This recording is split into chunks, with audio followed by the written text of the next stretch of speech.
Welcome to the technology news for the 10th of March 2015 on the Jeccles 69 channel, where shit is always interesting. And there's no green screen or anything like that today because this is a bit of a rush job as I am very busy. There's not much really to talk about in the technology world today, except for, of course, Apple. They have revealed their latest line of watches. Yes, those things which you don't really wear anymore. Those things that seem a bit obsolete, that only rich, fancy, show-off rich people bloody wear on their wrists. Nobody really has a watch these days, so Apple are going to have a hard sell selling their watches to the younger generation, especially as the prices range from £450 to £1,100, which is ridiculous in dollars because it's like $550, then you're paying $1,100, and then you can pay $17,000 for the 22 karat gold version of the watch. Now, what does this watch have for people, we wonder? Well, it lets you pay for things if you live in the States and the shop has an Apple reader. It keeps a monitor of your health and sends it to third-party health organizations so they can acquire data, but Apple does not receive or see any of your health data that it shares.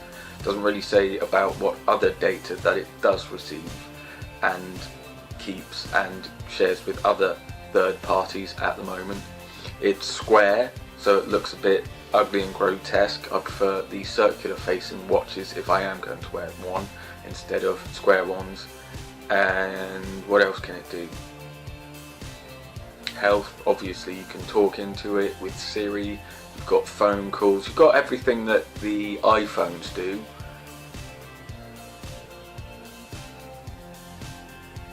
Can't think of anything else really except for the stupidly overpriced price range of the watch lines.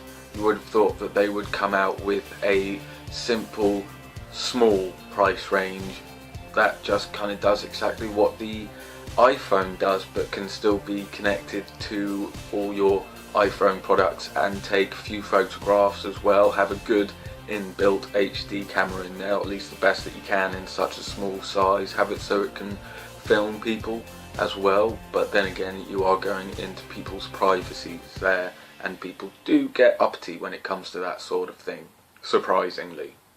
Anything else amazing about this watch other than the fact that it's Apple and they already have a very loyal, large, hardcore fan base?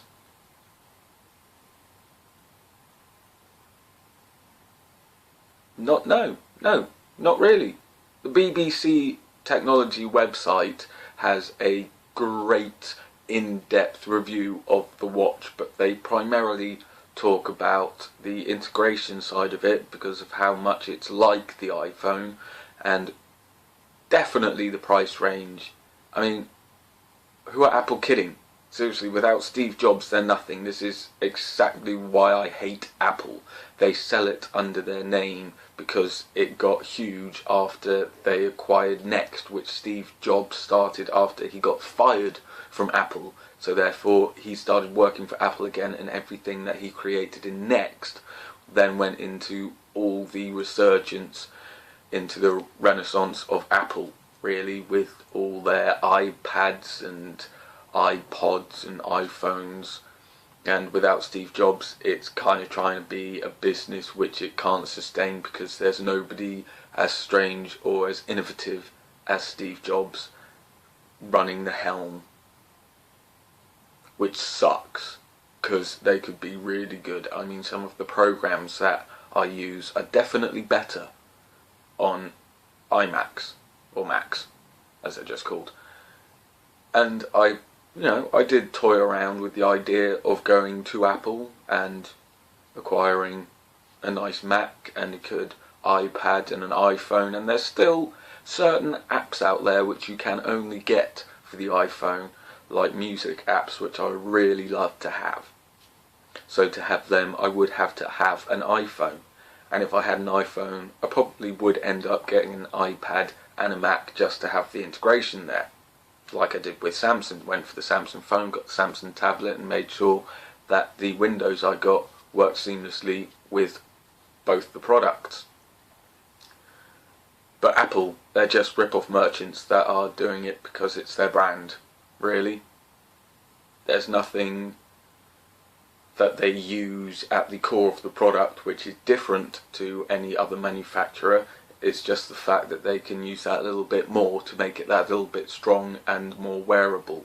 But the actual price that they're putting on to the manufacturing costs of their technology is probably about a third more than a medium range supplier of the exact same technology, such as tablets and phones and laptops. So they definitely need to do one of their watches at a good reasonable price range, which personally I think is about £300.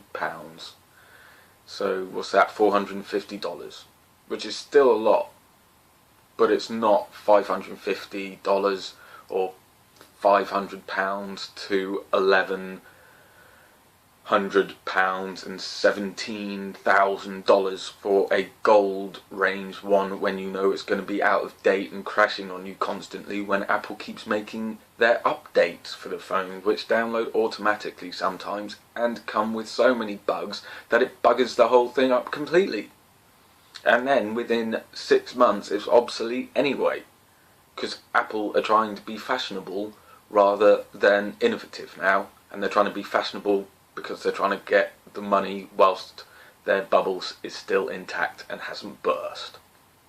And a quick catch up with the Solar Impulse 2 plane, the solar powered plane that is going around the world. It has completed its first leg, going from Abu Dhabi and headed straight towards Oman, and it landed at 4:15 Greenwich Mean Time after a 12-hour flight with Andrew Posberg at the helm, and waiting to be his co-pilot is the aptly named Ricard.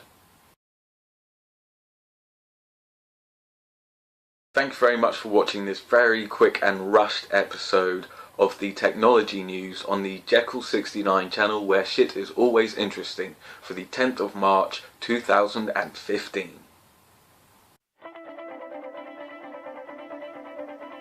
This is the Jeccles 69 channel, where interesting shit happens every day. So remember to subscribe and comment to our channel for interesting shit to do with the world of technology. Hits on Twitter, film reviews, my life with Android, and Kickstarter. Thanks for watching, and remember to subscribe and comment, and until next time, keep your shit interesting.